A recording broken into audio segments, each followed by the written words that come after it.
Kada Evangelijoje Jėzus sako, kreipėsi į aukštuosius kunigus ir klausia, kaip jums atrodo, koks jūsų būtų atsakymas?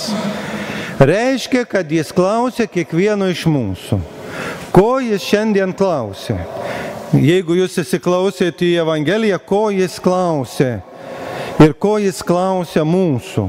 Aišku, ėjo kalba, kaip girdėjot, apie vynuogyną, kuris buvo išnuomotas ir, na kągi, norėjo atsimti vaisių, uždarbio ir negavo jo.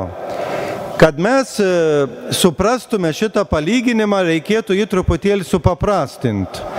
Tai žiūrėkit, kaip jums atrodo, koks jūsų būtų atsakymus. Jeigu jūs turit, pavyzdžiui, butą, kurį galite išnuomoti. Išnuomojot butą, nu kągi, atėjo laikas, kad turit atsimti nuomą, pinigus.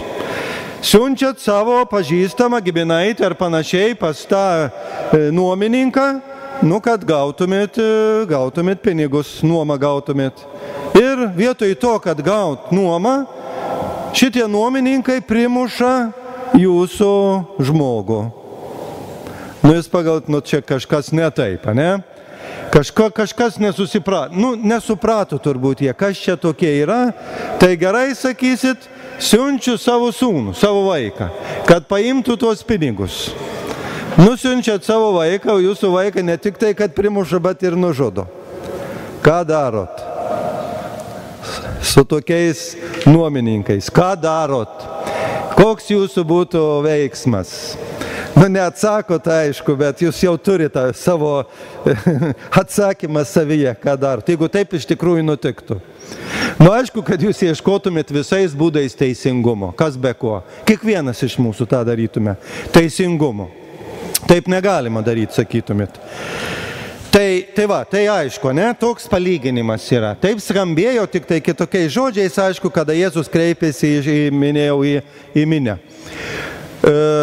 Bet dabar žiūrėkit, truputėlį komplikuotesnis ir dalykas.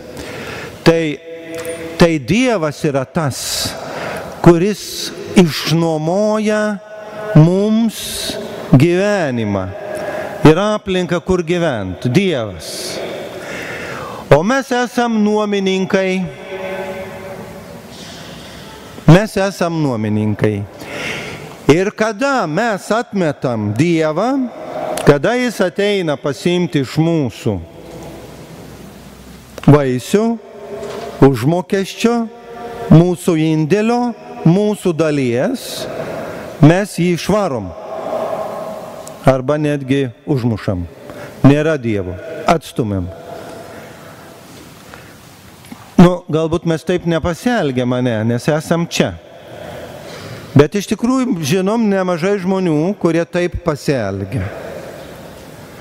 Ir mums taip kartais nutinka turbūt.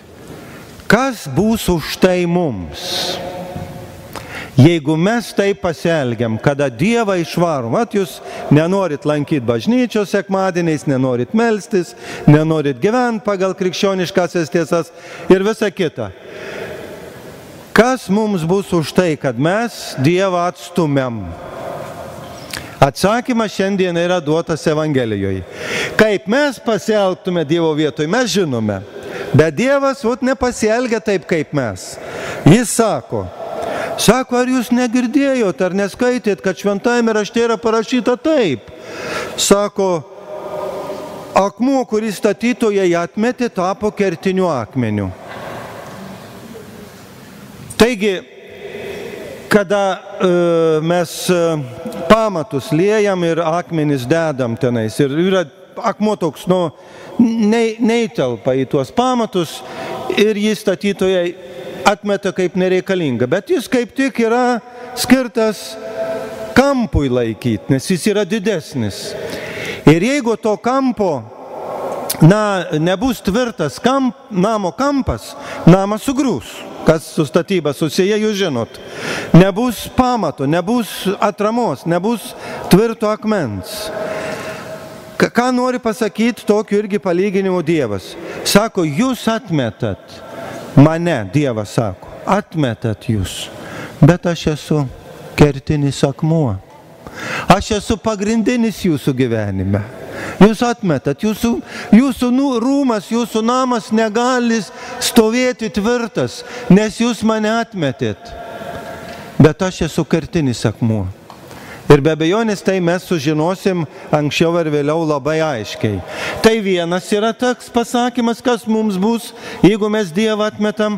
Ir antras pasakymas yra, girdėjot, sako, taigi tada Dievo karalystė bus iš jūsų atimta ir atiduota kitiems. Ką tai reiškia? Irgi mums taip nelengva suprasti. Kas ta Dievo karalystė? Žinot, čia jau tiek yra prirašyta knygų apie tą Dievo karalystę, kad nėra taip lengva apibrėžti. Bet Dievo karalystė yra mūsų gyvenimas, kuris prasideda čia ir tęsiasi amžinybėje. Bet jis ir laikosi arba yra pastatytas ant tam tikrų pagrindinių principų. Tai yra kas? Tai yra teisingumas, laisvė, meilė, viltis, taika. Kada mes kuriam gyvenimą, o štai jau čia pradedam kartu su Dievu kurti gyvenimą, teisingą gyvenimą, meilę remtą gyvenimą, kada viltis joje yra, kada taika yra nuostabus gyvenimas. Nuostabus gyvenimas. Šitą gyvenimą mes turim pradėti jau čia tikėdami Dievu kurti tokį. Ir Dievas mums padeda. Ir šitas gyvenimas nusitęsia ir į amžinybę. Bet jeigu to jo nedarysi, to ir nebus. Tu neturėsi tada nei teisingumo, nei taikos, nei meilės, nei vilties. Suprantat? Daug dalykų trūks, pagrindinių dalykų trūks, nes bus atiduota kitiems. Taigi Dievas paprasčiausiai šiandien kviečia. Būk atidus, klausykis. Jis kalba per palyginimus, kad tai aišku tiktų visiems ir visiems laikams. Jeigu jūs mane atmetat, jūs atmetat patį pagrindinį kertinį akmenį savo gyvenime. Ir atmetat, aišku, Dievo karalystę, kuri, jeigu jūs nenorit, bus duota kitiems. Ir viso gero. Taigi mes esam patys atsakingi ir turim duoti vaisių. Dievas mus pašaukė į gyvenimą, tai jaunimas yra čia, Dievas jūs pašaukė, jūs turit, kaip ir visi kiti, gyvenime nuveikti ypatingų dalykų. Ir be Dievo pagalbos jums sunkiai seksis. Tai dėl to mes ir meldžiamės ir esam čia ir prašom, kad Dievas būtų mūsų gyvenime kaip kertinis akmuo ir kad mes turėtume arba paveldėtume Dievo karalystę. Amen.